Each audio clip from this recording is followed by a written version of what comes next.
This is Blacklisted Radio.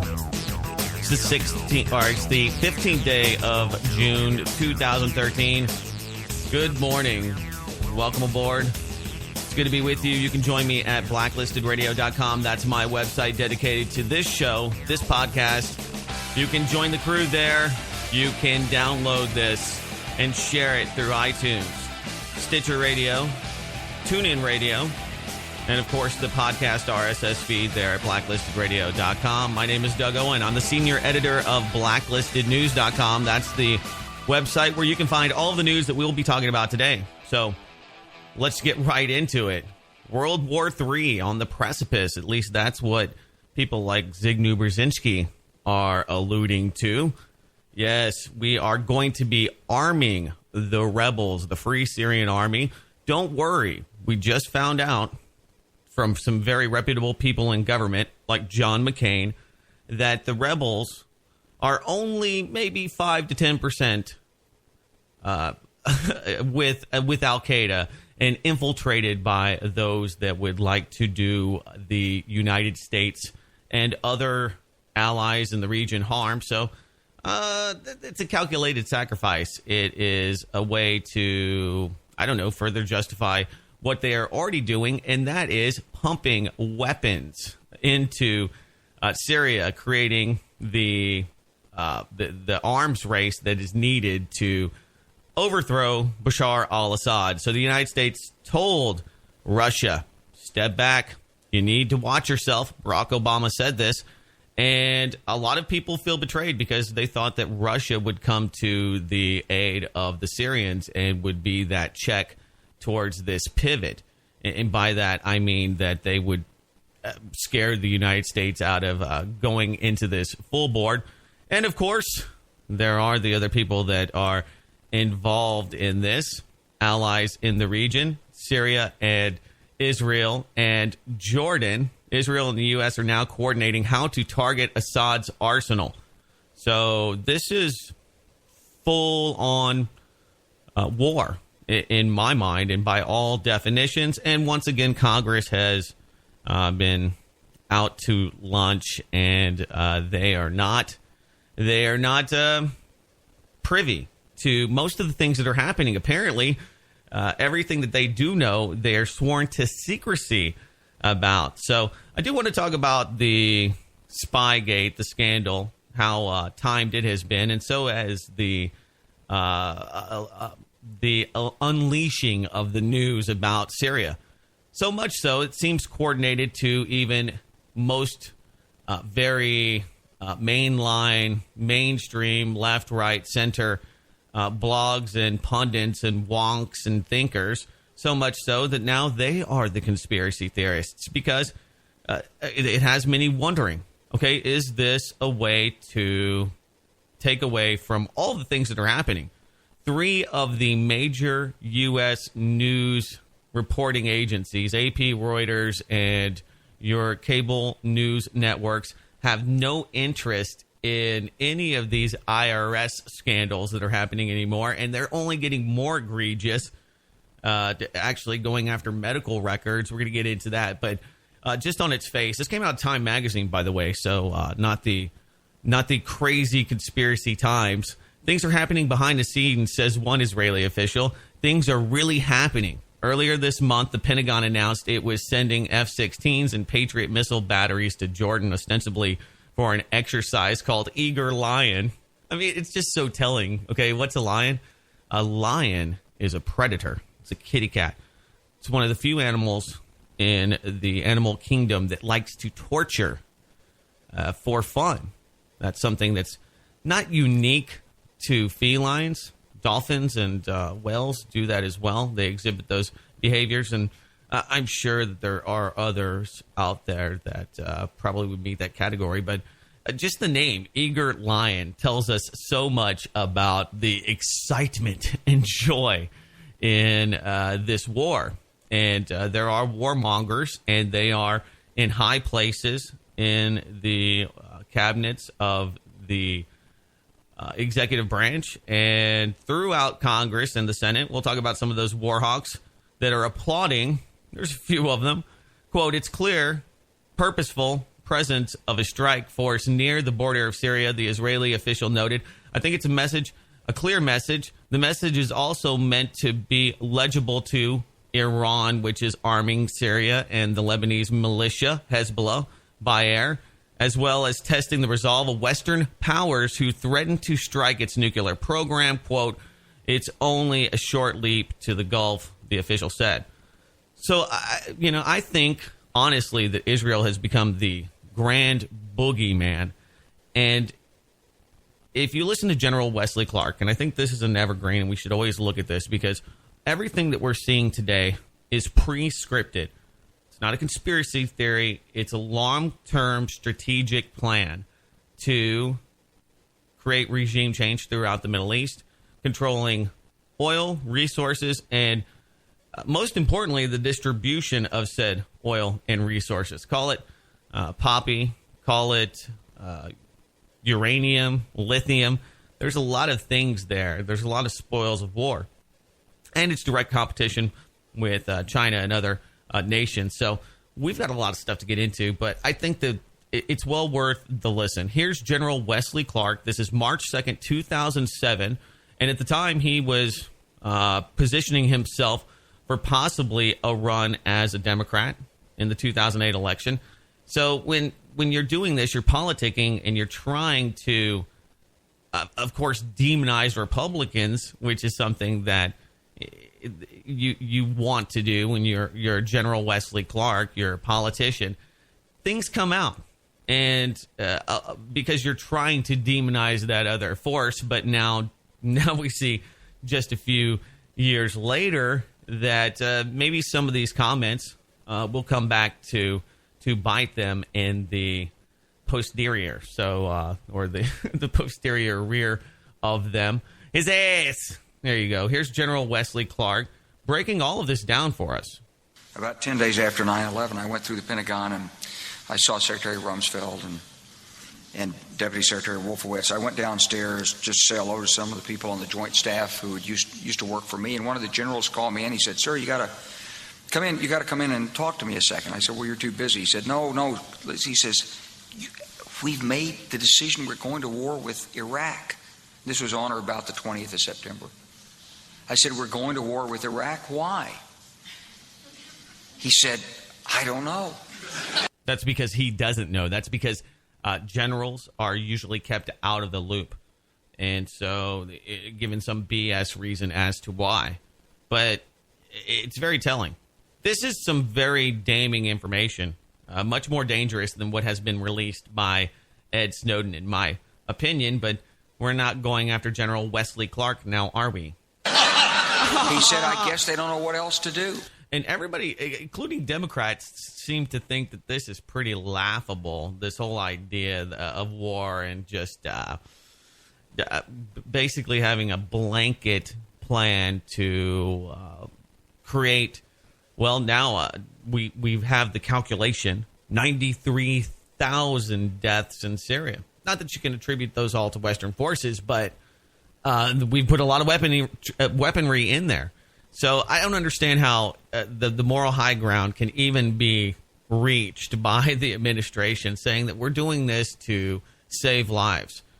It's a very odd notion that you can arm militant groups that are trying to attack the central government, and that would not pave the way for many thousands of deaths. You can attribute thousands, if not tens of thousands, to that military armament. Anyway, General Wesley Clark continues with the plan. So the general's shocked. He's shocked. The people that were watching this, and it was Amy Goodwin interviewing General Wesley Clark in 2007 in front of I think he wrote a book, and in front of a press club or a live audience here, but they're just chuckling it up. They love it. So I said, "Well, did they find some information connecting Saddam to Al Qaeda?" He said, No. He says, "There's nothing new that way. They just made the decision to go to war with Iraq." He said, "I guess it's like we don't know what to do about terrorists, but we've got a good military and we can take down governments."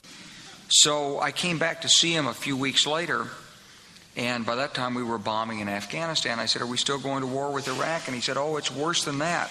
He said, he reached over on his desk, he picked up a piece of paper, and he said, I just got this down from upstairs, meaning the Secretary of Defense's office today, and he said, "This is a memo that describes how we're going to take out 7 countries in 5 years, starting with Iraq and then Syria, Lebanon, Libya, Somalia, Sudan, and finishing off Iran."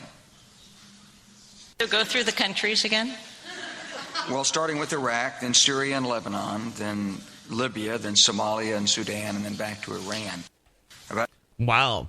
Other than Libya being out of place in General Wesley Clark's 7 nations ripe for regime change, pretty on the money. Pretty on the money. And it's not to say that some things wouldn't change in all of that. So the fact that this is being let out now, that we've just now decided, and I say we, I mean the Obama regime, the media, the U.S.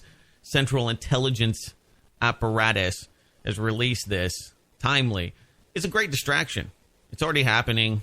This is, I think, ultimately because of a very important strategic move, and that was let me see. They lost one big battleground city in Syria, and the rebels were on the run, and things were not going according to plan. So the U.S. and Israel openly targeting Assad's arsenal, or at least alluding to that. Zbigniew Brzezinski, not a big fan of this idea. He said that it's a tragedy, it's chaos, it's baffling. And I have this clip. I think we should play it, because when Zbigniew talks, I listen. I think he's a very important person, and he's on his daughter's show, along with Joe Scarborough. I do think that she leads because she has such a dominant role, and she's always kind of berating and talking, condescending and talking down to Joe Scarborough and the others on the panel. But these guys, whenever they need somebody, they go straight to the Council on Foreign Relations. Let's get Richard N. Haas in here. And some of the commentary, the Morning Joe, the whole thing is just ridiculous, because they have these American flags flying in the background. That's the new thing, so that it feels like America is talking to us. And so I want to apologize for using that kind of vernacular, because it's not we. I'm not on board with this. Most of you aren't either. But here's Z-Big's take on what's happening in Syria. What hasn't worked as well was the attack on Iraq, which was based on false assumptions, and which has created a situation that is very unstable and continues to deteriorate. The intervention in Libya by the British and the French with our backing hasn't worked out too well, and the French and the British haven't been very effective. We are now pointed towards something somewhat similar but more dangerous in Syria, because Syria is interlocked with Iran. That poses dangers for the global economy. That will affect the interests of Japan and of China. We should be building an international coalition to impose some sort of a solution. We should be seriously negotiating with the Chinese and the Russians. Involve the Japanese as well, because they're influential. So are the Indians, incidentally, who are dependent on energy. That is the kind of response that might have some effect. Instead, we're essentially engaging in mass propaganda. Oh, mass propaganda. Imagine this. Portraying this as a democratic war. Who's fighting for democracy? That's right. Who's fighting for democracy? Who are we harming? These guys are beheading children, or letting their children behead people, allegedly, ostensibly, probably really just something that was created at the Intel Center. But, we'll play along. I mean, nobody's buying even the chemical weapons distribution. Nobody. The Russians aren't buying it. They haven't bought into too much. The question is, do they have the backbone? Do they have the testicular fortitude to make this happen? Putin's got a lot of his own issues. He's got a divorce on his hands. So some of these things I think are time to manipulate, to opportunize on people's personal situations, shortcomings there. If we learned anything about Project Echelon through Project Prism and Project Total Information Awareness, DARPA is that most of this is used to blackmail political leaders around the world. That is espionage. So we'll talk more about that because it's put some more political strains on the United States and our relationship with China. But Z-Big has some good ideas here. He's talking about bringing together the international community, the International Crisis Group, Brookings, all of these big think tanks and white paper creators, and using their money, influence, and power in the energy sector to crush Syria. So he just has a different approach to what's happening today. And I don't think that he really believes that this will work long term because you don't have a good guy in this whole scenario. There's no one that is the good guy, and by placing us and our forceful hand, Israel, into the situation only further complicates and creates more hate and dissension. And the ultimate, I think, failure for anything that comes after Bashar al-Assad. That's always the question. What comes after? We've seen what happened in Libya. It's not looking good. But are the people ever going to recognize this as a legitimate government? Because if you've looked at the headlines this week, massive amounts of unrest and death in Iraq, not to mention a lot of political problems, strife, and angered citizenry in Turkey. So a lot of domestic problems, a lot of domestic issues, and that's going to bring us full circle to some of the other headlines that are just out of control that we'll get up and into personally. But let's go ahead and finish up with Zygmunt here. Qatar and Saudi Arabia are fighting for democracy. This is a sectarian war waged with great brutality by both sides. And I repeat, the 93,000 were killed in a civil war. They weren't killed just by the Syrian regime. There are two sides to that struggle, and neither one is waging it in a particularly attractive fashion.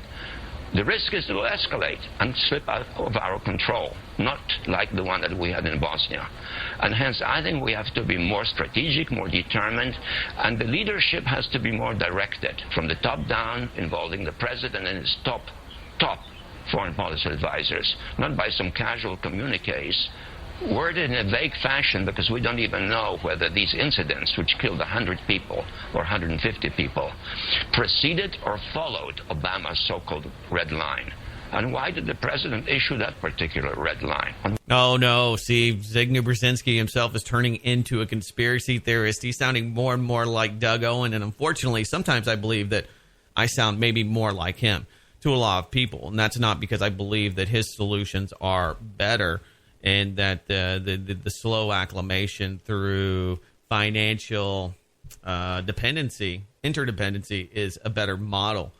But this guy is not a warmonger. He sees diplomacy as a first solution, and a solution in most situations. So just interesting to see how many of the people out there demonize Mr. Zygmunt Brzezinski, and I do as well, because let's be honest, he is an elitist, and he created Al Qaeda. So many of his bad decisions, I will never let him pass on, no matter how much great rhetoric we hear on the Morning Joe. And if anything, we know that he is a perception master and uses media in a way to portray these alternative solutions to what we see today as a way to bring people that are smarter than most watching cable news network TV to see that as a better alternative. And that is not an alternative. It's not democracy. That is an oligarchy. That is a non-elected, corporate, non-governmental run monopoly. And so that's what he advocates, though it sounds very, very reasonable. What basis? With what strategic concept in mind? This is what's so baffling about this whole thing. It's a tragedy, and it's a mess in the making, and one that can enlarge, involve Turkey perhaps also in this problem. And Turkey is having internal difficulties. Right. So there you go. That's from Z-Big. That is from his appearance on the Morning Joe with Scarborough. All right, so there you go. There is his take on all of this. And it's going to be really hard. The American people have spoken, and no one, not even the war hawks, want this war. We do not want any more involvement, and I think that you're starting to see the huge swing towards a more conservative ideology, because we've seen what, the fruits of war. We've seen what happened in Libya, and a lot of Americans are still questioning Benghazi Gate. They're questioning why this is happening right now, and with all the other scandals, why we now are leaping into this international conflict. Now, that is, unfortunate for the propaganda masters, because people are starting to see through all of this. I mean, here's a poll for you. More Americans see man who leaked NSA secrets as patriot than traitor. You have all of these politicians trying to demonize this man. Out there in the lead is King, Peter King, who is just so out of touch, and he's just one of these guys. I was going to play a clip from him, but I just hate listening to the guy, and I imagine if he irritates the crap out of me, no point in playing it here on the podcast. But he's out there in front saying that Ed Snowden should be arrested. Now, I was able to be the guest host Wednesday for the Bob Tuscan radio show on RBN, and I laid out a pretty good history, although some faux pas in there and some ridiculous phone calls, two of which, one which was very welcomed, one which was a complete sidebar, and the guy there at RBN, the studio manager, encouraged. He wasn't encouraging me. He didn't force me to take any phone calls, but he was telling me there's calls on the line, and I always end up feeling obligated to take phone calls. And then in this scenario where I do the show live but still record it and am able to interview people, I'm able to really keep a better course, because you feel obligated to try to help people. And that's what's so sad, is that most of the people that are listening, or at least the ones that are vocal calling into those type of radio shows, they're lost, and they're looking for solutions to their own to their own situations. And I don't always feel that I'm the best voice for them, or I'm not here to give you personal advice.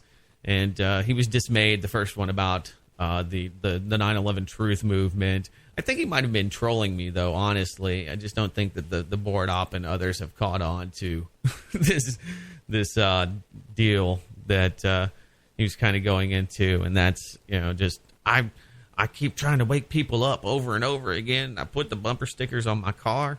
I know I'm totally digressing and sidebarring now into it, but you just have to look at time and resources and what you can do. And if it's not being effective, if you want to be a good activist, the first thing that you have to do is be honest with yourself and say, hey, this isn't working. We need to do something else.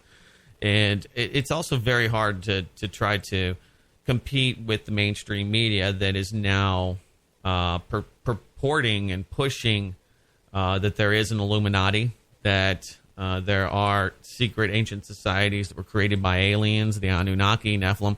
So you're trying to wake up people to something that they can already get now on their television, which is, free Masonic information and history lessons on Freemasonry and all of that. So it's you're competing with the mainstream media. They have now become the purveyors of conspiracy theories, or at least some of that conspiratorial history, looking into the creation of the Illuminati by Adam Weishaupt and the like. So you're trying to compete with that. Well, anyway, back to propaganda. It's not working very well in a lot of ways, and I think that the American people have seen through most of this. This poll shows that 23% 81% of those who wanted to answer a national survey said the National Security Agency contractor Edward Snowden is a traitor, while 31% said he's a patriot. Another 46% said they did not know. That gives me hope. I mean, it's an honest assessment. People don't know. But that also means that they're waiting to be told by the mainstream media whether or not he's a traitor. And do you have that competing voice with those people? I think that inherently, most of the people I talk to already know that the government's out of control. It's a huge scam. So, it brings it kind of right back to the gentleman who called in to Bob's show. And that is that you are trying to wake up people to things I think that they already know. So maybe it's a new phase. I think some of that stuff has jumped the shark. I mentioned that as well. So the American people aren't falling for it, but I think that this is a huge issue. The FBI's use of the Patriot Act to secretly obtain Americans' business records increased by 1,000% under Obama. This from a left-leaning website, All Government. Under President Barack Obama, the FBI has dramatically increased its use of the controversial provision of the Patriot Act to pry into the business records of U.S. citizens. Maybe mine. Maybe yours. The probing involves Section 215 of the Patriot Act, which permits the FBI to obtain business records and other tangible things, including books, records, papers, documents, and other items. Probably rifling through your QuickBooks computer as the war on terrorism continues. Foreign intelligence investigations will continue as well. They're looking for, I don't know, what are you going to find? A bunch of businesses that are Tea Party groups, that are potential terrorists. That would be the only businesses I could think that they would be targeting, although anybody who doesn't pay their taxes to the king, to the IRS, are terrorists. You're terrorizing the government because it thinks it can't pay its bills and has to sequester the government. It scares people. There's all sorts of ridiculous beliefs that they push on to people about that. You're not patriotic if you don't want to pay for war, if you don't want to give more money to the war machine. So this whole intrusion is a scam, and it's pushed more and more power into the shadow government, into these different agencies. I mean, another poll shows how many people want to dissolve the Department of Homeland Security. It was 51%. It's a scientific poll. So, I do want to wrap up. I do have one other clip here that I'm going to wrap up with all of this. I do think it's important to note that when Wesley Clark was talking about the people that were putting together this plan, he was talking about Paul Wolfowitz, Neocon, all of the other people there, Rosen, others that have been outed as dual citizen Israeli agents and people working at the disinterest of the United States government in the interest of Israel, not to mention stealing plans and stealing top secret information.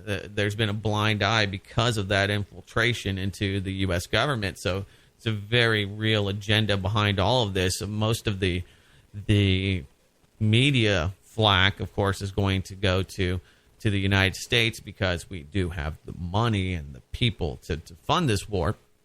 And we do have the weapons to disseminate through our partners in Jordan and Israel and Turkey, who was being forced and blackmailed, I think, on many levels into cooperating as well. But Ray McGovern tries to talk about the Israeli role on Press TV, and I just caught this the other day, and I thought it was funny because of all the scripting and how this newbie reporter is trying to pull him back into this other conspiracy theory. And I only call it a conspiracy theory because the mainstream media does, and that's what it is. And that is that Obama would do this. Obama, wink, wink, would do this right now to separate himself from all these scandals and to bring the attention back to the war, back to death, to get people's mind off of all of the things that are illegal, unconscionable, that are huge, gross negligences, and using the federal government to target enemies, on and on and on. So I'll play this real quickly because I think it highlights the other partner. And, RT having, I don't think that they're really so much trying to steer the context of the conversation. I think that they just have talking points that they're trying to interject into the conversation, though they don't disagree. I'll let you be the judge. Well, I don't think that President Obama is prepared to take directions from Senator McCain.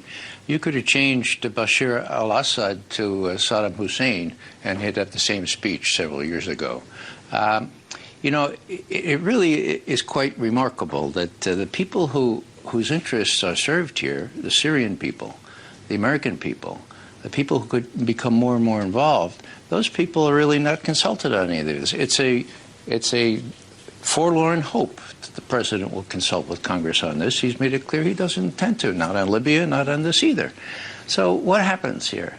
Well, McCain, not incidentally, is the most pro-Israel senator around, okay? And so the interests of Israel here are weighing very heavily in this balance, and the president feels a lot of pressure from the Israel lobby to do something, even if it's just to keep the Sunni and Shia at each other's throats. That is seen in Israel as a big win for them. Okay, that really speaks to the heart of his motivation there, but... Oh, yeah, I clipped her out, but she goes back to this point that it's political distraction, and that this is being used as a way to... I just ran to get some water. All right. Just use as a distraction to keep the Israelis happy and to keep internal struggles between the Shiites. And I think it's very reasonable. Ray McGovern, of course, former CIA analyst. All right. So let's just talk about intrusion. Started off there talking about how the 1,000% increase under Obama has been used to target businesses. Robert Chenzi, who is a top national security lawyer at the University of Texas Law School, said it was surprised to learn how much of the Section 215 had been used over the last 4 years. Quote, most people who followed this closely were not aware that they were doing this, Chesney told NBC News. Quote, we've gone from producing records for a particular investigation to production of all records for a massive pre-collection database, incredibly sweeping. Now, this is pretty intrusive.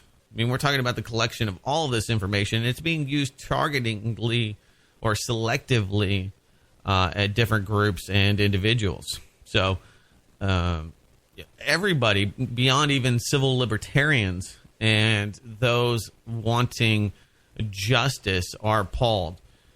I find it pretty sad, but yet hopeful that so many people are just kind of bummed out about this and just kind of accepted the way this is, or that it's just a reality. And we have to make a decision, honestly, between our trinkets, our tools in the online world, and the conveniences of day-to-day life. Okay, now because we're aware, we have to make those intelligent and grown-up adult decisions as to whether we want to participate with AT&T, if we want to participate and give our money to corporations that spy on us, or do we want to put our attention into those that don't? Twitter's a fine example, and not that I don't think that Twitter would maybe turn if forced to, and most companies that are operating in the United States of America are forced by legal ramifications, by the hand of law enforcement to give over information. But we now found out that some of these other companies were doing this to get privies, to get top secret information. And I think it's imperative that we look back towards InfraGard. Now, this was an agency created, I think, 13 years ago or so, that basically created a partnership between corporations that were critical to infrastructure. That's Cisco, your local nuclear power plant, your FEMA center, all of these different organizations through fusion centers now. I mean, we're seeing more of the technological aspect of it. All of those things being used to create this total surveillance grid. I mean, it was only 2011, just 2 years ago, we learned about trapwire, which is, I think, even more intrusive than collecting metadata. And by the way, when they say metadata, they don't exclude text messages. How many people communicate through text messages today? You can say that you're not listening to people, but that's just the audio aspect. When you look at the espionage law, and the most states have their own eavesdropping and wiretap laws, most of them exclude, and this excludes, text messages. So all of those are being collected and read, or being harvested for reading in the future if it ever interests the government. That's what it's about. There's no one sitting there listening to you all day long. That would require a lot of attention. And if you look at Google's ability to take audio and transcribe it, that's probably about as high tech as the government gets.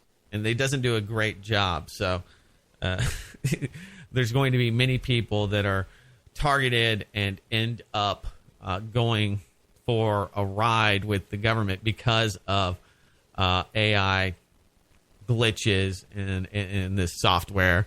And there's a lot of them, from the IBM Blue Crush system to other corporate partners. But I think it's notable. I mean, we talk about conspiracy theories, and people tell me all the time, like this caller, that he can't wake people up to what's happening. Well, I think it's more than evident what's happening. I mean, here's just an example. The NSA has been building secret spy access with the Windows operating system with the Microsoft Corporation since the late 1990s. This is nothing new. It didn't just happen. It actually came out 2 years ago. Quote, the first discovery of the NSA access system was made 2 years ago by British researcher Dr. Nico van Someren, an expert in computer security. But it was only a few weeks ago when a second researcher rediscovered the access system. With it, he found the evidence leaking it to the NSA. According to Andrew Fernandez of Cryptonym, the result of having the secret key inside your Windows operating system, quote, is that it is tremendously easier for the NSA to load unauthorized security services on all copies of Microsoft Windows. And once these security services are loaded, they can effectively compromise your entire operating system. The NSA key is contained inside all versions of Windows from 95 OSRU onwards. So, yeah, there you go. And nobody was making a big stink about this 2 years ago. And I remember this coming out and covering it when we were doing the weekday show. And it's just another example of this conformity by these tech companies. And what are they being given in return?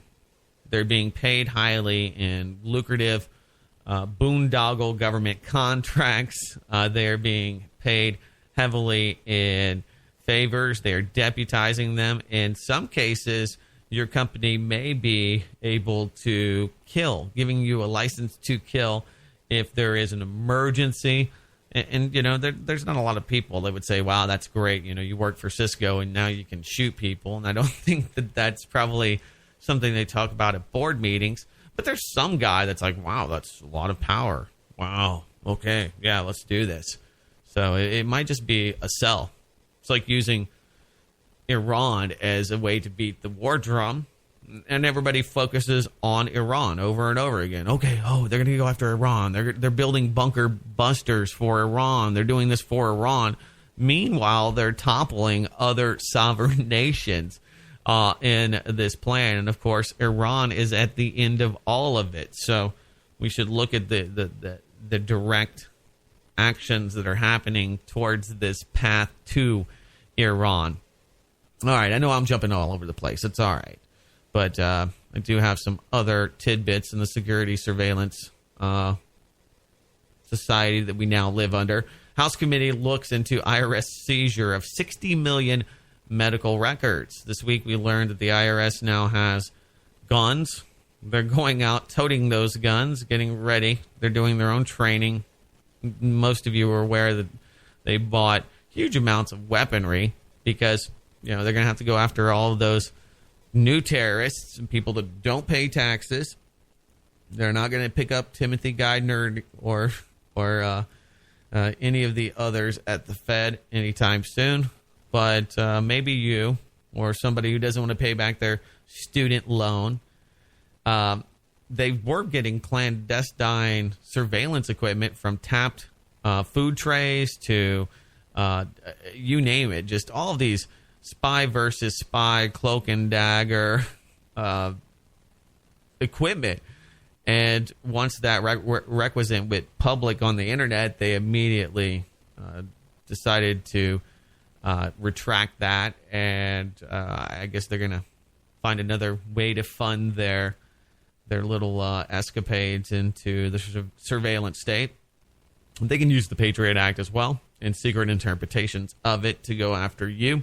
But this is pretty intrusive. I mean, now getting into your medical records. And this is why it may seem silly to say that the machinations of Obama and Obamacare and the Modernization Act for your medical records and putting you into an electronic system is so that they can harvest and have all of this data as well. And just like with security data, big data, they will be selling this and using private contractors of Booz Allen Hamilton's ilk and probably worse to house, collect, sell, and exploit your data, your medical records. So the sad result is that people like myself that probably could use a physical, could use a checkup, don't want to. You don't want to go see the doctor. I mean, most people don't want to see the doctor anyway. It's never a pleasant trip. I've got a planned dental visit next month, and I'm still thinking about it each and every day. I'm like, oh, God, I got to let this guy poke around in my mouth. He's going to want to cut something out of there. He's going to want to pull something. So I'm just hesitant. It's not that I'm totally jaded. It's just that they're in it for money. And if they want to clean your teeth, that's one thing, but it's a whole nother thing if they can get you for a set of veneers. They want to take you on the ride. All right, so, quote, the Republican members, of the House Energy and Commerce Committee are looking into allegations that the IRS seized 60 million medical records from a California healthcare provider. Quote, the Committee on Energy and Commerce is investigating the allegations that the IRS is in the course of executing a search warrant at a California healthcare provider's corporate headquarters back in 2011 and properly seized the personal medical records of millions of American citizens in possible violation of the Fourth Amendment. Possible violation? Okay, we're not talking about a few people here. We're talking about 60 million medical records. What would they do with that? Well, the people that are gullible, they probably think that the government would do nothing nefarious with it, but more and more of them are catching on. There's not that many gullible people, or they're just you can only hit somebody in the head so many times before they realize that you're committing aggravated assault against them and that you don't love them. I mean, we have Stockholm syndrome, I think, and collectively, it's people want to move past things and look towards the future, and that's why we have I think a bright future for humanity, because people can put the past behind them, but sometimes they do it too easily. So, I mean, is this going to be followed up? Does anybody even care? Is the mainstream media even going to cover this? Probably not. So, there you go. That came from the Daily Caller. It's just another example of how big data is being exploited and why it's imperative that we keep our personal records personal. And that's why we have the Fourth Amendment in this country. And the debate has become so dense, so simple that it really bothers me, because people are like, well, if it keeps us safe. Are they keeping us safe? The NSA is trying to get you on board with the fact that they're keeping you safe, and they're about to bring us big data on all of the things that they've done to keep us safe from terrorists and all of the plots that they have foiled. This has been going around and being played everywhere, and it's just another example of why governments are hypocrites. And I think there's a takeaway. General Wesley Clark told us the grand plan because he was platforming himself for a presidential bid. And in doing that, he gave us a little tidbit, a little bit too much of the truth. Biden did the exact same thing in 2006. And if you haven't heard this, it's worth listening to. We'll give him a moment. I don't have to listen to your phone calls to know what you're doing. If I know every single phone call you made, I'm able to determine every single person you talk to. I can get a pattern about your life that is very, very intrusive. And the real question here is, what do they do with this information that they collect that does not have anything to do with Al-Qaeda? And we're going to trust the president and the vice president of the United States that they're doing the right thing. Don't count me in on that. Yeah, don't count me in either, Biden. So things are they're always 2020 when you look in the rear view. And it's just a fine example of, well, it's okay when I do it. We wouldn't trust Bush with this power because Bush was a bad guy, because Bush wasn't even in charge, because Dick Cheney was in charge, and he's pure personified evil. I tend to agree.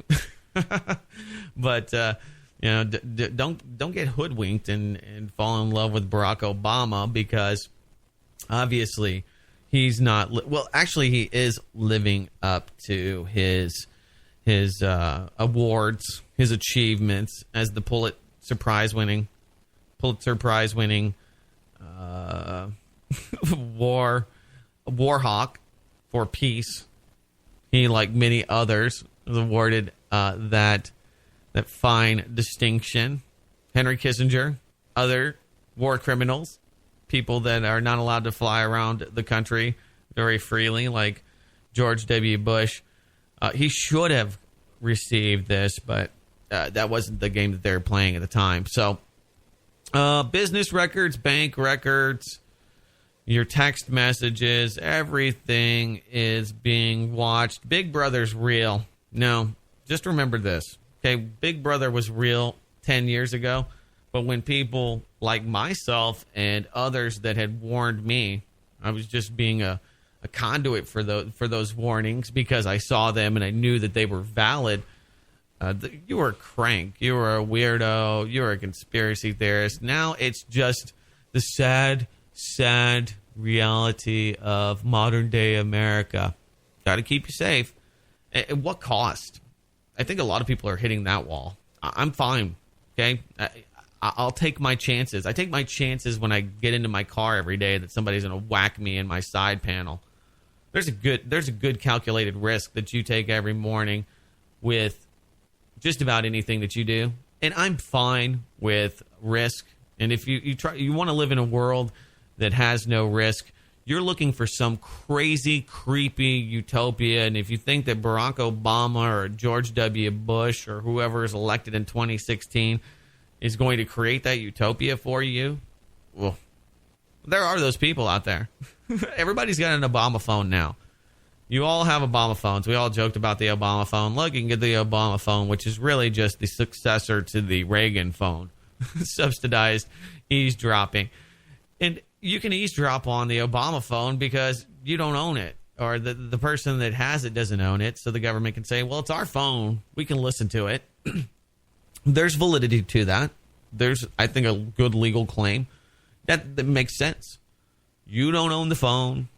So the government does, just like if I have a phone for my child, I don't, but if I did, be my right to look at those phone records. If I'm paying the bill, I'm looking at the phone records. Okay, is it accurate? You got to be able to have some kind of accountability there.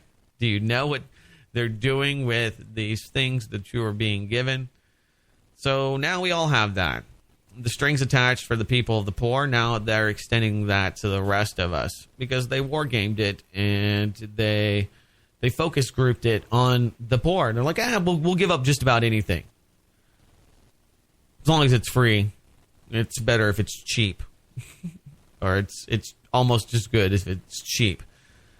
And people will basically give up their rights for a good text messaging plan. You can do it willingly. I think most of us do. Most of us concede to a certain level, but at least I'm and you're not blind to that. You know exactly who's getting it. You don't have any false hopes as to some kind of accountability or secrecy.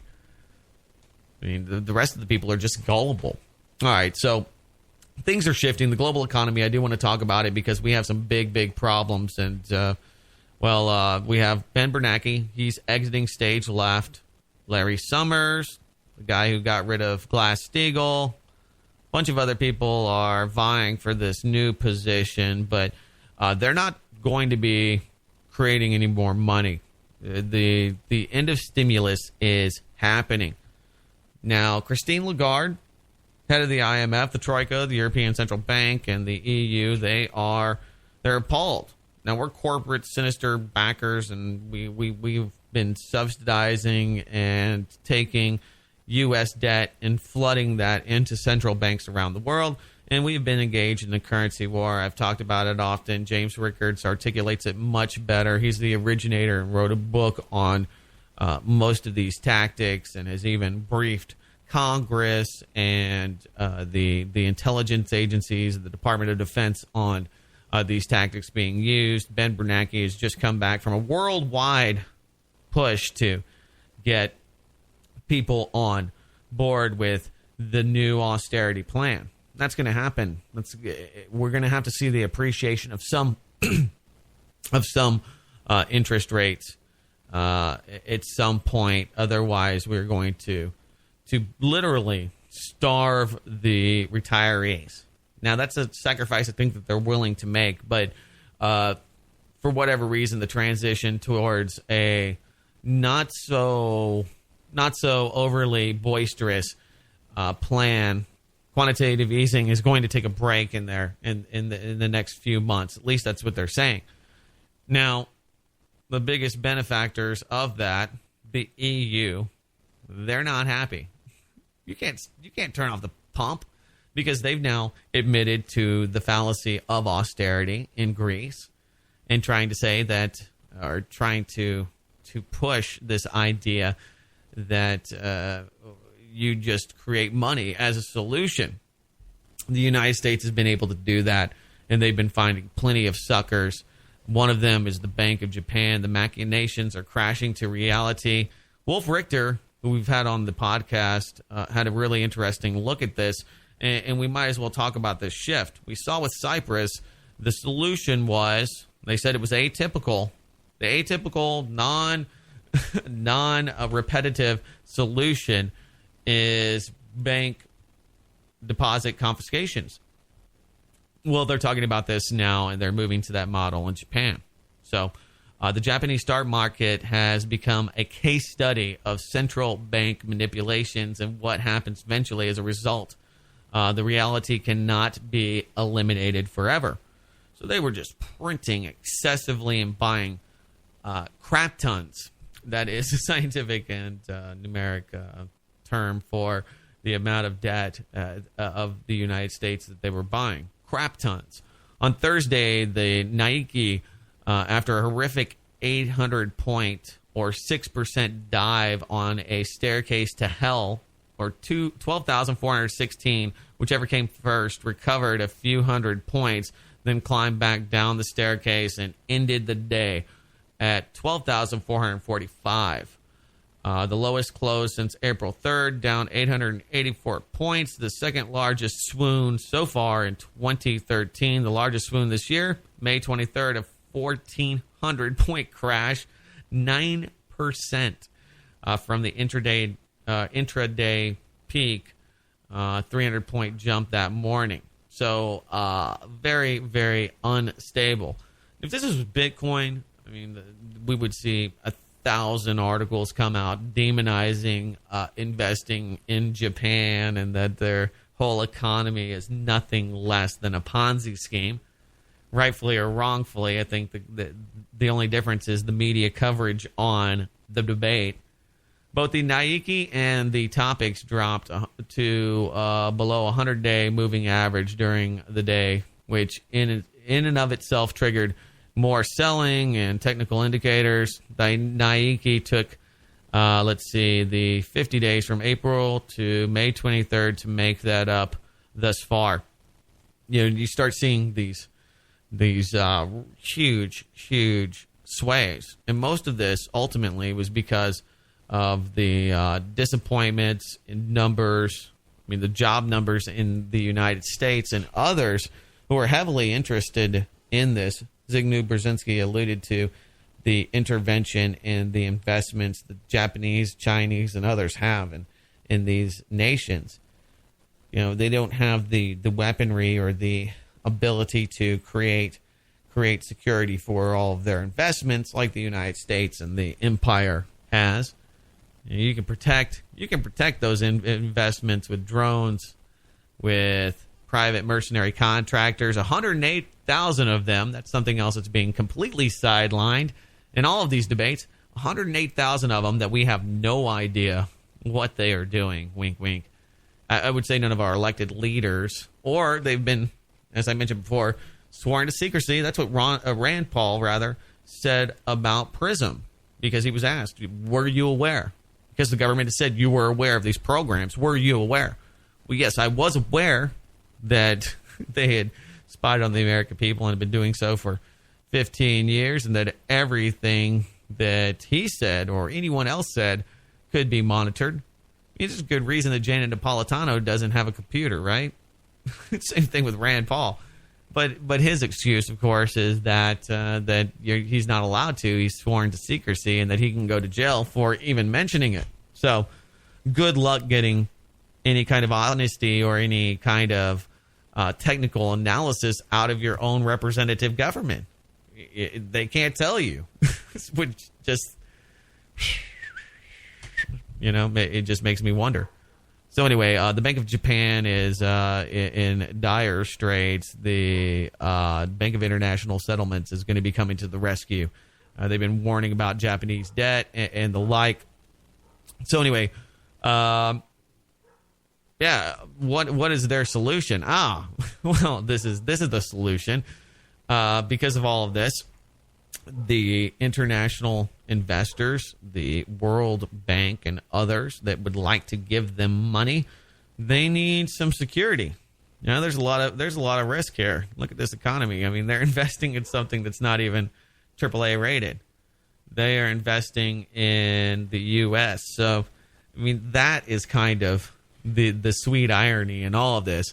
They're unstable because of their direct investment in the United States and their over-purchasing, which was forced by the hand of Bernanke to purchase said assets. We now know that the muddle through is over, and just noted that, quote, there may only be painful ways out of the crisis as the evidence by the Europe's attack on the Cypriot depositors shows. With the pillars of Abenomics starting to crumble, it seems plans are afoot to prepare the bank for failures that will come from a Bank of Japan-inspired out-of-control bond market. The Nike reports Japan's financial services agency will enact new rules that will force failed bank losses onto investors if needed via a mechanism known as bail-in. So, not atypical, not a one-time solution, not something that wasn't being... And we knew. They already said it was the new platform and then tried to recant. Well, we're just going to get this going far enough So even Mizuho Financial, Mitsubishi, a lot of these big players, bond investors in Japan, are bending over and getting ready to take all that debt in and take their new marching orders from international financiers and investors.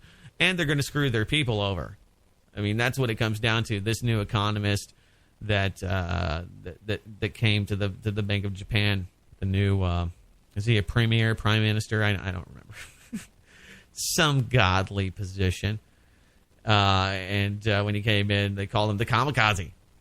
Why? Because he was buying U.S. debt. The bond market's out of control, and the solution: steal money from the people. Now, it's not unique. It's not a one-time solution, as I've said. This just came out this morning.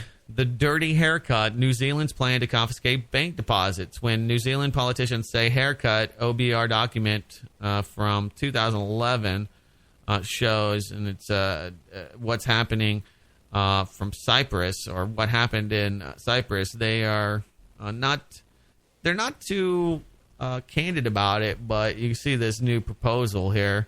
They aim at the savings of what people have in the bank. They make a seemingly fair difference between what is on different sides of the $100,000 threshold. So if you have $100,000, you are on the wrong side. It's this whole idea that there's a big fish concept. And they talk about the haircut module, or module. Here you go. In New Zealand, just look at the recent revealings by David Shearer. And this came to us from John Van Zeest, his blog. And they have this this document, this consultation paper. The haircut module. Setting the size of the haircut involves making a quick assessment of the current value of the bank's assets and setting an allowance for prospective losses and other expenses. A substantial buffer would be added because of uncertainty about the value of the bank's assets. The haircut module should be capable of doing the following. And let's see. The de minimis threshold, if specified, de minimis, which is probably some buzz term that economists created and they're using. And the fact it's de minimis, it's on high from the IMF. The de minimis threshold would be a set value of retail depositors' funds. Only deposits above this value would be subject to the haircut. The threshold value, if any, would be established by the government of the day, which the statutory manager will then execute.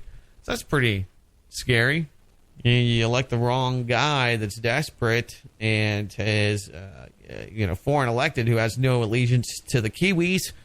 Before you know it, he's taking the cream off of the top there and just skimming money from the investors. This is the crisis solution. So, I mean, we talk about contagion.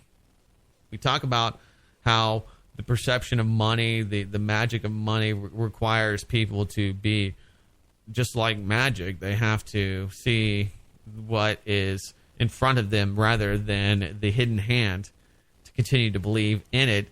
And, this further exemplifies how the people's money will be arbitrarily stolen from them given said crisis.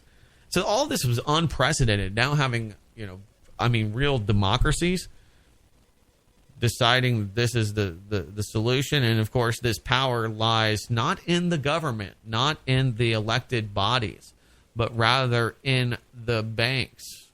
So, that is a huge, huge shift. One thing I do want to talk about is health food. Let's see. Not health food per se, but health and food. And something that's getting almost no attention, and we talked about it often, EFF, the Electronic Frontier Foundation, and a lot of other watchdog groups have been very vocal about TPP. But I wanted to talk about it for a moment because we have a lot of stuff that's happening in the environment and really big, huge scientific news and decisions by the Supreme Court that are definitely getting yelled down by war and financial collapse. So anyway, you could soon be eating imported seafood, beef, or chicken products that don't even meet U.S. food standards. This is the cost of being poor, America. And that is, rather than knowing that you're buying crappy food, they just pretend that it's the same stuff and it's just as good. You just start eating trash. This is the way to hide or obfuscate the reality that the dollar is dying, that is being used as a tool to create global governance. So there you go. If you think the U.S. government is doing a subpar job on keeping your food safe, brace yourself. You could soon be eating imported seafood, beef, or chicken products that don't even meet basic U.S. food safety standards. Under 2 new trade agreements currently in negotiation, the USDA and the FDA could be powerless to shut down imports of unsafe food or food ingredients. And if it tries, multinational corporations will be able to sue the U.S. government for loss of anticipated future profits. This is very important because we talk about futures, derivatives. I always say we talk about. I talk about this a lot with friends, and so I feel that this is an ongoing conversation. But I do know that I use that term. But you hear this a lot. You hear, okay, derivatives, people basically betting now on things that could happen in the future. Same thing with futures contracts. So basically the perception that these markets will absorb and buy Chinese shrimp or Japanese shrimp or wherever it may come from. This is part of the TTIP, which is the investment partnership aspect of it. And so those are perceived profits. And whether they were actually going to come to fruition or not, if they were going to actually be able to deliver, the fact that they are unable to deliver, maybe because of local regulations or local guidelines, they have this not real but perceived profit that is going to happen, and that in and of itself becomes commodified, sold, and it becomes a risk, and then people bet on said risk, which is just so parasitic, but that's the way the system works today. And that's why these kind of agreements are disgusting. That's why they're kept in secret. That's why all of the negotiation around TPP and TIP have been completely closed-doored and very secretive. And it requires the ignorance of the American people to allow things like this to go through. I mean, at least under NAFTA, there was a lot of debate. Al Gore sold people that it would be this huge boon for the U.S. economy, and it would strategically bring up our partners in the region, Mexico primarily. And we've never had the divide that we've had before right now on the U.S. border, and it's never been more dangerous. It's never been more of a contested area where people living in this country live in fear, and the people on the other side of the border feel that same fear as well. That is what happens with economic barriers, trade corridors. They perceive or create value out of the danger. That's why we have valueless marijuana on one side of the border and metric tons and millions of dollars on the other side of the border. Nothing happened. Nothing changed other than the rules. And that's what they're trying to change here, the rules of the game, so that the people locally, businesses, communities, states even, don't have the ability to control their own destinies, and it takes more and more power away from the people. So who wins? If you cannot sue the government for wronging you or destroying your business, but a foreign multinational corporation can, who's your government working for? More frightening, negotiations for both agreements are taking place behind closed doors, this according to Alternet, with input allowed almost exclusively from the corporations and industry trade groups that stand to benefit the most. Just go to YouTube, look at Fox, look at any of these CNN, pick your cable news network and see how much coverage you're going to find on TPP or TTIP. So anyway, it's designed to grease the wheels of the world commerce, the Transatlantic Trade and Investment Partnership, and the Trans-Pacific Partnership would force the U.S. and participating countries to harmonize food safety standards. That means all countries that sign on to the agreement would be required to abide by the lowest common denominator of standards all the participating governments. So, for instance, say Vietnam allows higher residues of veterinary antibiotics in the seafood than the U.S. allows. By law, they have to allow that. So, I mean, you're just eating whatever they deem is okay for their people. You don't get to make that decision. And if you do make the decision, or maybe let's say somebody brings out an awareness campaign, they can still use this legal framework to go after you, to go after the U.S. government, to make this a financial and the big companies, obviously, that are able to do this, these multinational corporations, are going to have the lawyers and the lobbying mechanism and the ability and the forethought of the investment that they're going to have to put in there to make this happen. So that's what it's all about. It's about calculating how much it's going to cost and how much they stand to benefit as to what happens with the future, unfortunately. And the only X factor in that equation happens to be the people becoming more and more aware for it. So we had a big landmark decision on the 13th. The Supreme Court decided that human genes are not patentable, and that should be the logical step to looking at the 3-decade-old decision of Section 101 of Title 35 USC that prohibited the patenting of living organisms. In the case, I was impressed to see that Clarence Thomas said, just because you've been able to separate DNA from other genetic information doesn't mean that you've created something. Just because I can go into your body, into your DNA structure, and find out why you have great agility, I can't just because I've found that information. I can't just patent it because I happen to find it. It's not creating something new. Well, anyway, there's a great piece from Truth Out that's looking at GMO patents and this idea that you can't genetically patent life. And when we open the debate for genetically modified organisms and whether or not we want those in our food supply, and we have this, I mean, most of us don't want them. I think most of the people that listen to this program do not want genetically modified microorganisms being integrated into the DNA of the food that they feed their children and themselves, of course. So, but if you were to engage in the honest, open debate about whether or not they're good for you, I think that the reality and the truth would be illuminated if there was no money and there was no financial benefit because of the patenting and the ability to create something that is a monopoly and to put people into receivership. So if you're going to have an open, honest debate, and you're going to have companies that want only to bring you the best products to be able to give people in the third worlds the opportunity to eat and to have a better life, then why do we need to create a multi-billion-dollar business around that? I mean, there's plenty of money in just selling the seeds, isn't there? I mean, they already own a huge stake in the seed business in the global market, so there's no need for the patenting. There's no need for that aspect.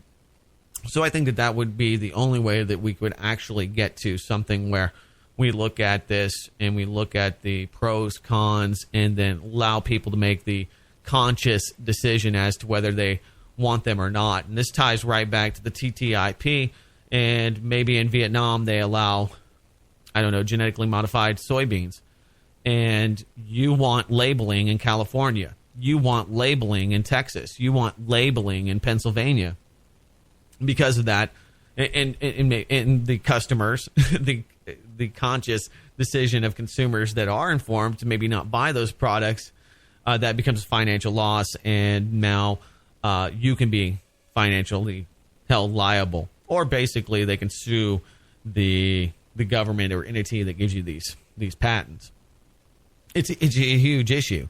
And as we move closer and closer to TPP, I think it's one of the most pivotal decisions that will be made that will affect each and every American in this country and around the world. I mean, people of all walks of life are going to be affected by this, and that's why there's such a shroud of secrecy in it. So I know I keep harping on TPP, but I've seen, and we've all seen, what has happened out of NAFTA and GATT and how it has destroyed not just the economy in this country, but in Mexico and other proposed beneficial recipients of this. So they were saying, oh, yeah, you're going to benefit. You're going to love this NAFTA system. It's going to create economies for you. And then you've created more and more ripe havens for things like radicalism and terrorism because you economically destroy these nations, these sovereign entities. And that will happen in Asia as well. You destroy these markets, if you put these people out of business, there's always an economic cost there. And whether it's the IMF giving them your money back through bailouts, reinvestment, you're still paying for it. You don't necessarily see it at the line in the grocery store. You don't see that at the aisle when you're looking at prices, but you pay those prices. You definitely see it when you pay your taxes, if you pay your taxes. So, great piece by Tony Pieria of Truth Out, making the claim, and some of the, I think, comments here really do speak to the overall sentiment about that, and that there should be no patents. I think that there's nothing wrong with patenting your products. There's nothing wrong with trying to get paid for your invention, but at the same time, at what cost? That's funny. Just made that noise. I removed the USB. The USB was in contention. That's okay.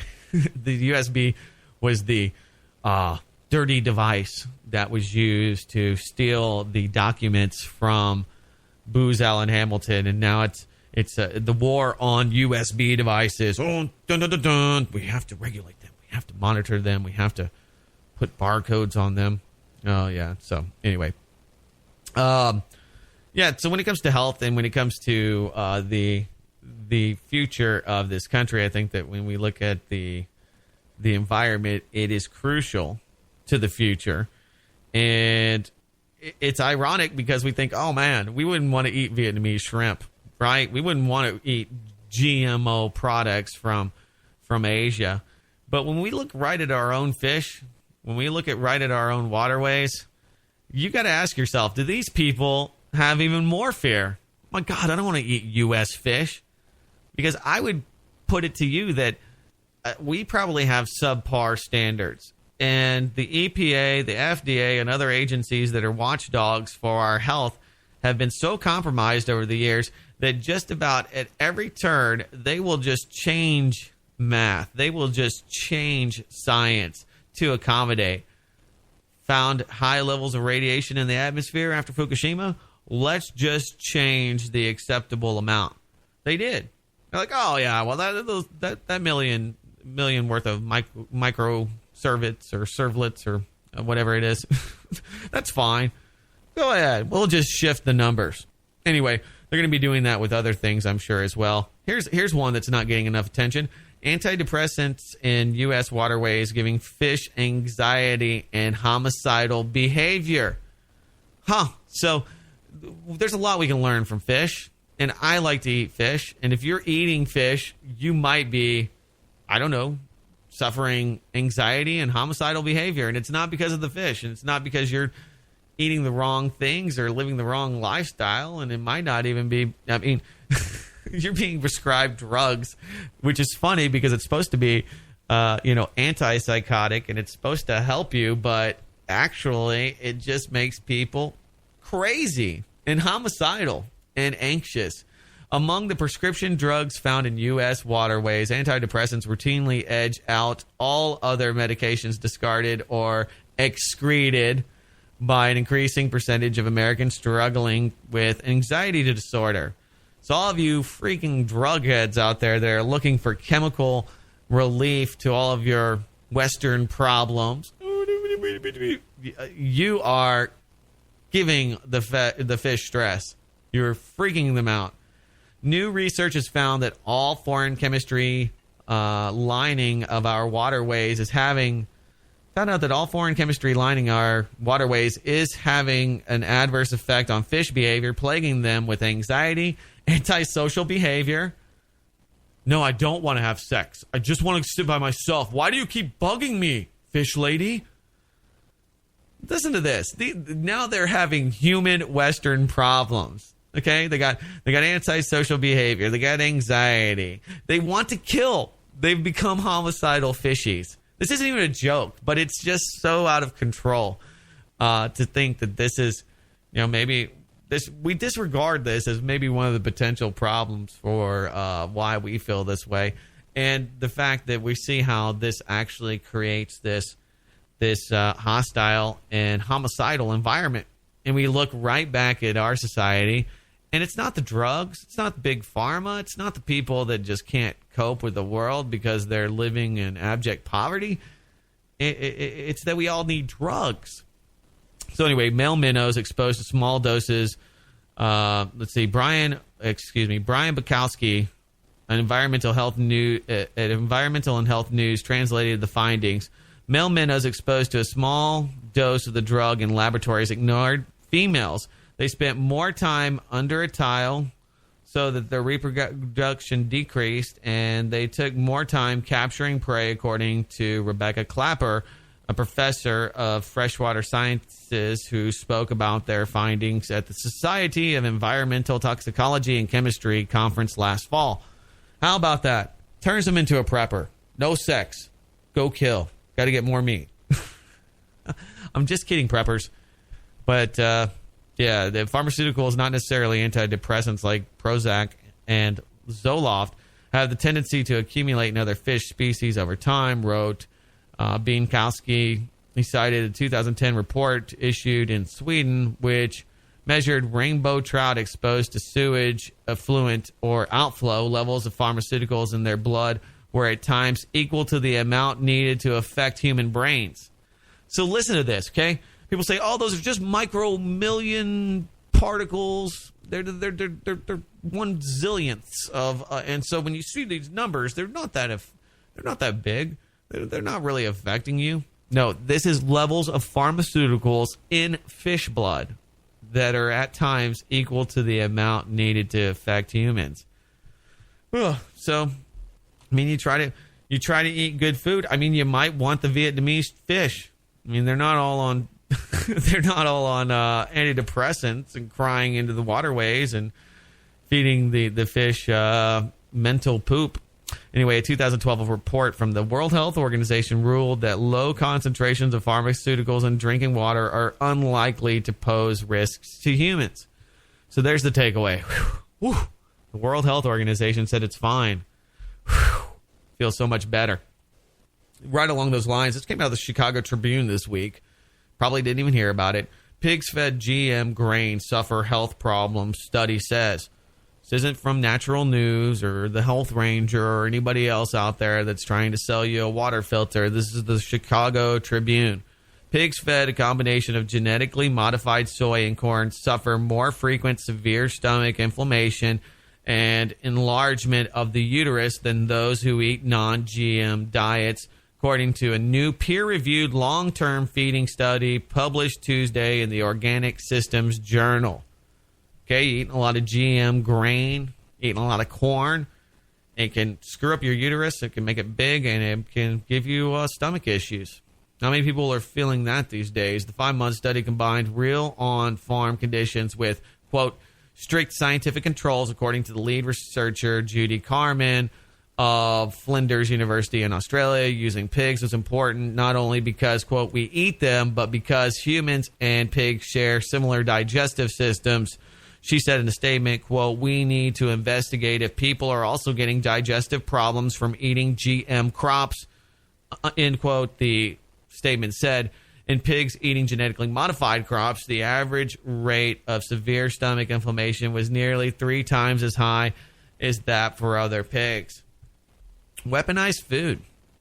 People feeling like crap. It's a huge study, peer-reviewed. The science is in. GM corn is killing us. So's other products. That not to mention all the other things that go into it. You know, a lot of people have wheat belly. Here's one that came out this week that's not going to get any attention. What the cell phone industry doesn't want you to know about radiation concerns.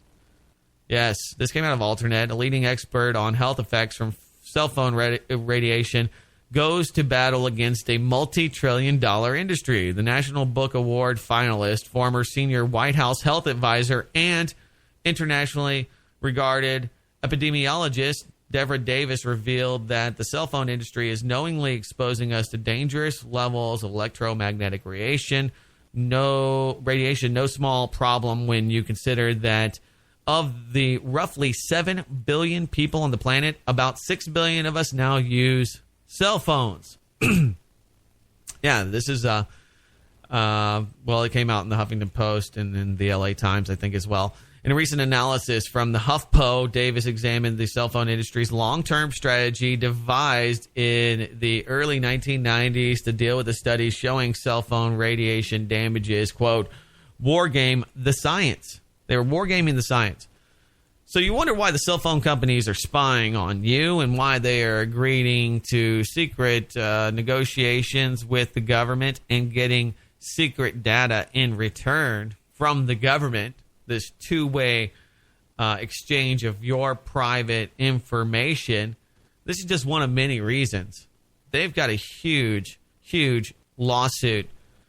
The biggest lawsuit ever. 6 billion people that could be damaged potentially by cell phone radiation. Ooh, my S filter is messing up my whistling here. I got a de-esser on this processor strip. Regardless, it is a huge amount of liability, is it not? If every customer could sue you for their tumor, there would be no cell phone industry. It would destroy it. If they could be counted or legally accounting for their misinformation campaigns and from the intentional, deliberate dumbing down of the people by keeping this out of our hands. Wow. Who knows what the legal liability would actually be? Davis, the founding director of the Board of Environmental Studies and Toxicology of the U.S. National Research Council, pointed out that the online abstract concludes, quote, with some highly unscientific language that sounds as though it was crafted for PR section of Foxconn, the Taiwanese producer of phones for Apple. It says, in conclusion, we do not detect any correlation between mortality of malignant brain tumors and cell phone use in Taiwan. We thus urge international agencies to publish only confirmatory reports with more applicable collusions in public. This will help spare the public from unnecessary worries. Yes, the conclusions. We have come together. It's consensus. It's the Delphi technique. You are okay. Put it back to your head. Carry on. Better yet, pay me hundreds of dollars for this device and then tell me everything about your personal life. We want to know it all. Oh, yeah. Anyway, all right, so there's that. I did want to mention these health-related items because they're just not going to get any discussion. They're at blacklistednews.com. But, I mean, these are peer-reviewed scientific studies that should be used as informational weapons with all of your friends and family. You should be targeting them with this information because it's not a conspiracy. It's not some independent researcher. These are peer reviewed and pretty much in the minds of most people at least undisputable. All right, so we have the G8 protests that are happening. There's been riots. If you didn't hear about this, it's because there are protests and riots in other places. But the G8 had quite a toll. 58 people were arrested plus, and that number came out yesterday, actually on the 13th from The Guardian, so probably more. Riot police raided the central London headquarters of the anti-G8 protesters on Tuesday. That's right, pre-crime, going after people. They haven't committed any crimes, haven't done anything. They only plan on protesting, and so they wanted to get the jump on them. They also got the jump on the protesters by changing laws that will allow them to use chemical weapons and other dispersants and all sorts of really nasty weaponry on the people, from LRADs to sound cannons, you name it, other disorientation devices, high frequency, and even directed energy weapons on the people.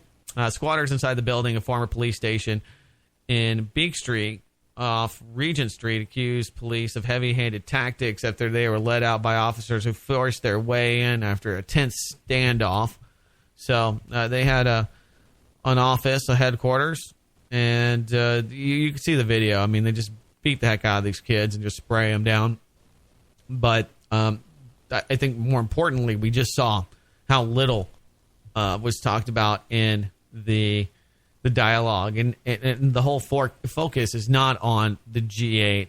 It's not on Greece. It's not on what they are doing with the euro. David Cameron's talking points as to why to dissolve the euro. Really, this is just a meeting on how to re-solidify and to propagandize those people in Europe into buying into the euro. You know, they have the euro skeptics, and that is their paramount worry, that people will start to see through the interdependence angle and see how things like, well, what's playing out in Ireland, how you just have no representation. They have almost no representation in the EU, and they are forced to use the money from the central bank. They're forced to abide by rules that they're not allowed to vote on. And this is in direct violation and is completely opposite of the spirit of the Magna Carta and just about anything that you would consider to be a lively, vibrant democracy. Now, I want to shift gears here because we have something that has become an international icon, and that is Sesame Street. If you're not familiar, Sesame Street is a show that was very popular. It still probably is very popular in the United States. And USAID expanded it to be able to reach the hearts and minds of children around the world. Recently, Pakistan and a few other Middle Eastern countries have rousted Sesame Street out of their countries because, well, it's a big spy operation. And now the new Syrian council, the new president that they have elected for Syria, he happens to be a writer for Sesame Street. I saw this on Breitbart, and it's just kind of sad. I guess it's just kind of a sign of the times. Sesame Street designs online kit for kids with parents in prison. They've got other pretty sad topics, sad realities that they sell to the people. Sesame Street has created an online kit designed to help children cope with emotional issues associated with having incarcerated parents. If I can get this stupid video to play for me here. Should have just clipped it myself. I'll give it another chance. But how relevant is this to the kids today that are watching TV? A lot, I'm sure. The incarceration of a loved one can be overwhelming for children. Yeah, how can you believe in a state that has locked your parents away? How can you believe that your parent's a bad guy? Does anybody want to believe that? So, here we go. Here's a little piece of this creepy, sad video. My dad's in jail. Sesame Street has come a long way from just letters and numbers. Hey, I'm Jillian on Buzz 60. Buzz Sesame 60. Street is expanding its lessons with the Little Children Big Challenges campaign. The latest lesson, how to deal with an incarcerated family member. What's incarcerated? And why was your dad in it? Incarcerated is when someone breaks the law, a grown-up rule, and then they have to go to jail or prison. The Little Children Big It's a grown-up rule. Yes. Challenges educational kit says it gives parents the tools they need to explain difficult situations to their kids, ages 2 through 8. It also tackles divorce. Well, sometimes things don't work out with parents, even though they try and they try, so they decide not to be married anymore. The program won't be part of the regular Sesame Street broadcast, but will be handed out to schools, therapists, and prisons. With about 1 in 28 U.S. kids having a parent behind bars, it makes sense that Sesame Street is taking on these tough issues. Although it there's a lot of money in it, too. Okay, Sesame Street's getting paid to create these programs for social workers and probably the Child Protective Services and your guidance counselor.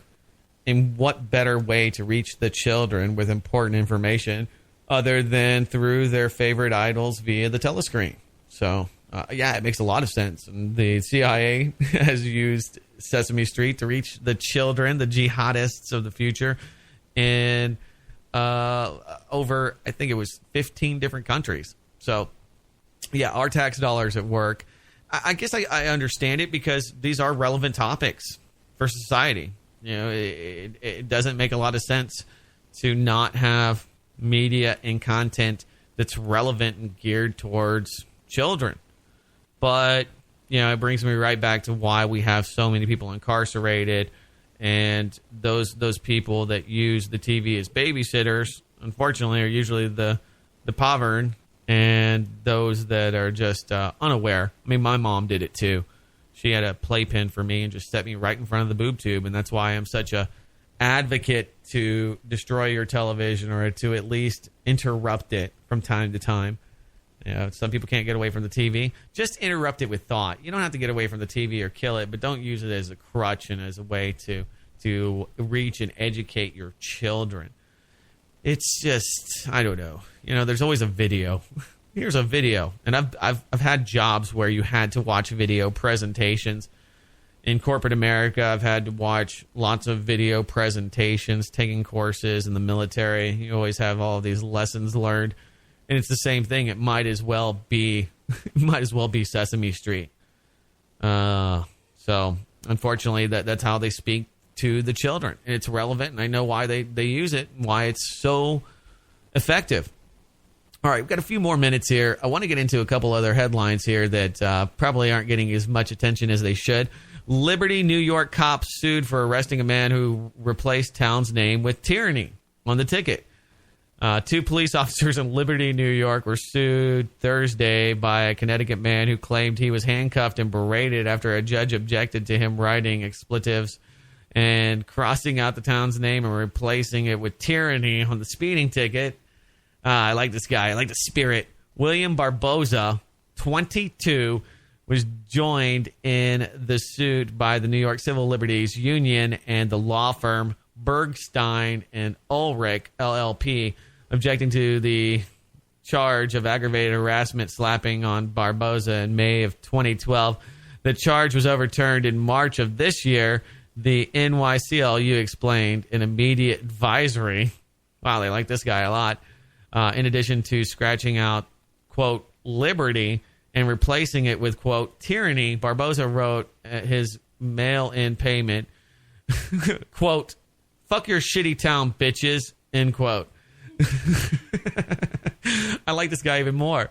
The payment was rejected, and the judge ordered Barboza to appear in court, at which time he was handcuffed to a bench and booked into a holding facility before posting $200 in bail. So, yeah, take your money and shove it. They didn't like that. Didn't like being challenged or, the sanctity of the name Liberty. So, good for him. It's a great protest, and I'm glad the NYCLU is giving him free legal advice and helping him out on that. Speaking of tyranny, real quickly, it's on the roads in places like Alabama, and you may have already heard about this, but I think it's worth noting. Alabama police set up roadblocks asking for blood and DNA samples. St. Clair and Bibb County authorities are confirming there were roadblocks at several locations in their counties Friday and Saturday asking for DNA and blood samples. However, the samples were voluntary and motorists were paid for them as part of the study. And this is just to see how many people are probably drunk or just to collect their DNA and have a racket. They give them $10. Now, what they're not saying is part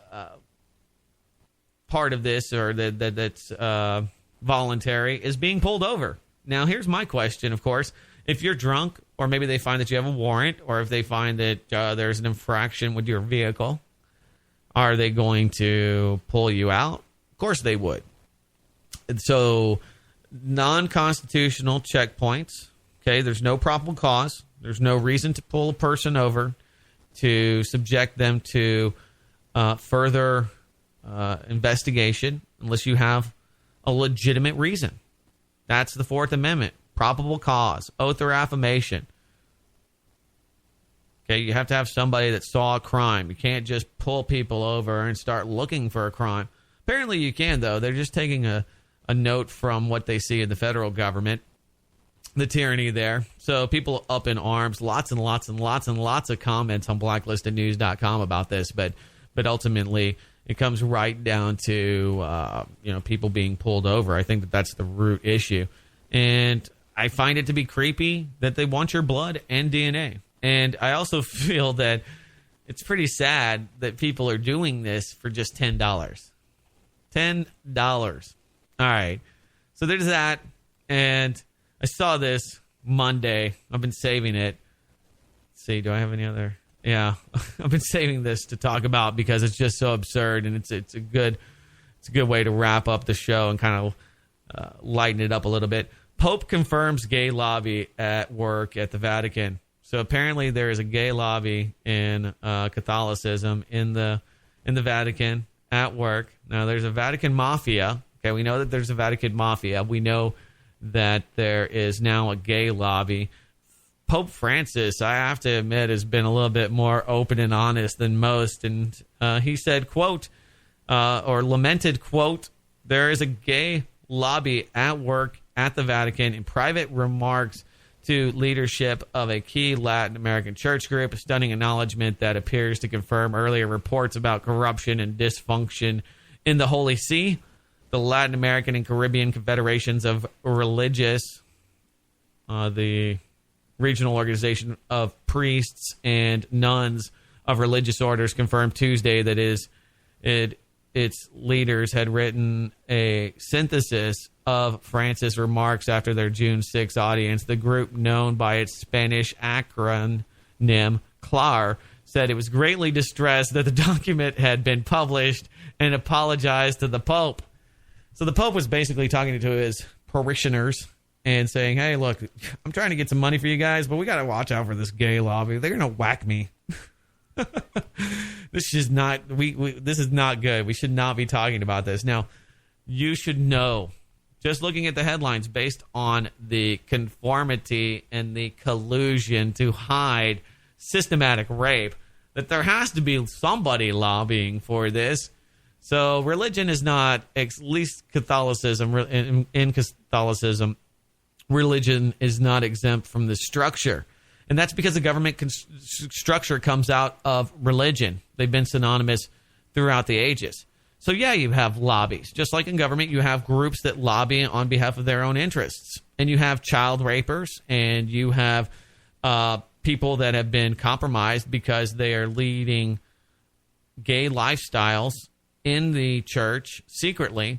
And so those people are effectively muted. They are effectively unable to speak out to the crimes and the horror that they see others that allegedly care about Jesus Christ committing, which is so telling.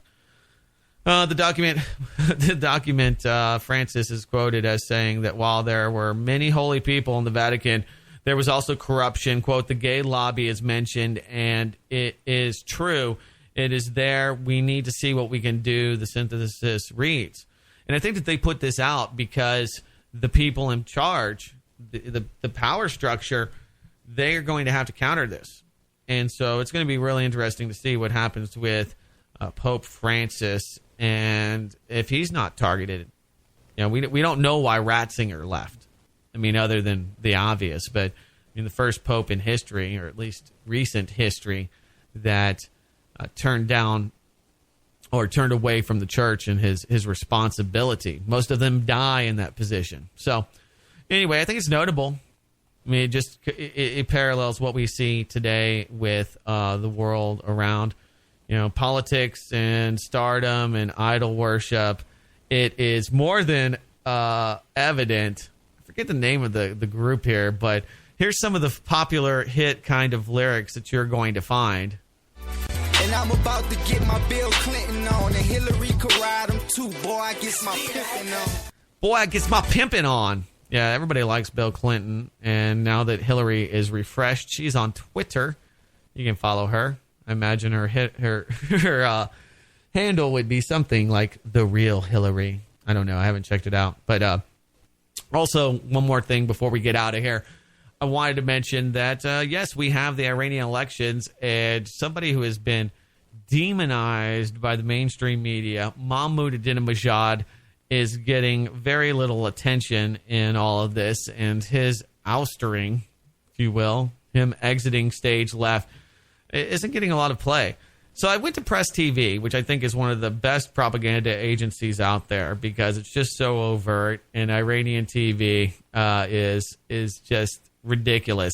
And I thought, well, are they covering the elections? What kind of analysis? Because they're always hypercritical of the U.S., and they blame just about everything. Rightly so. They're only correct because they point at a bad actor over and over again, and that is Zionism. If you blame everything for Zionism or on Zionism, you're going to be right 30% of the time, considering the regional powers. So it's always a safe bet. It's like betting on black. You're going to get it 50% of the time. So I wanted to see if they actually had any good coverage of the Iranian elections. And I labeled this clip, Press TV non-coverage of Iranian elections. And it's funny. Here you go. In Iran, the highs and lows of the presidential campaign ride, high-profile rallies, flying around the country, and fierce cross-country speeches are now over for the 6 candidates. But for nearly 51 million eligible voters, the real democratic battle has only just begun. Yeah, national polls... The democracy battle has just begun in the national polls. So... no mention of candidates, no mention of platforms, no mention of ideologies. And this is for the English language noobs like us that are trying to figure out what the heck's going on in Iran today. There we go. Has only just begun. National polls suggest over 60% will participate in the June 14th vote. During the month-long roller coaster ride, many thought some of the candidates would suddenly step out and say they are done with presidential politics. But the ride was simply too exciting and too important to quit. That's why 6 out of the 8 candidates stayed in the race, and now voters will have to choose one of them. Recent polls also suggest the 11th presidential election might go to a second round, setting the stage for a fierce race between the 2 top candidates on June the 21st. Yeah, so no coverage whatsoever of any of the ideologies. It's because it's too exciting and too important that the presidential electees stay in the election. So obviously it doesn't really matter too much in the global affairs world. And so, in Press TV, obviously not giving us a lot of insight into who's going to be chosen. And the fact that the government and the media controlled by Western dominated forces does not want us to talk about it, or does not even deem it worth discussing, really means that they just want to continue to demonize Iran as a way to justify pushing for civil war and for U.S., Israeli, and British powers in the Middle East. So not to give any hope to the American people. So anyway, Guys, thank you so much for being part of the podcast. Share it. Let people know that we do this each and every Saturday morning at 10 a.m. Central Standard Time. Till the meantime, you can find the shows on our YouTube channel, as well as on Spreaker, and all the normal places you would expect to find a podcast, and of course at blacklistedradio.com. Until next time, take care.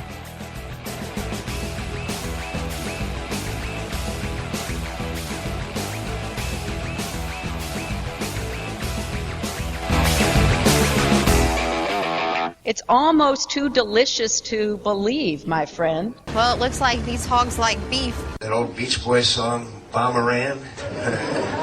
Bom, bom, bom, bom. Anyway.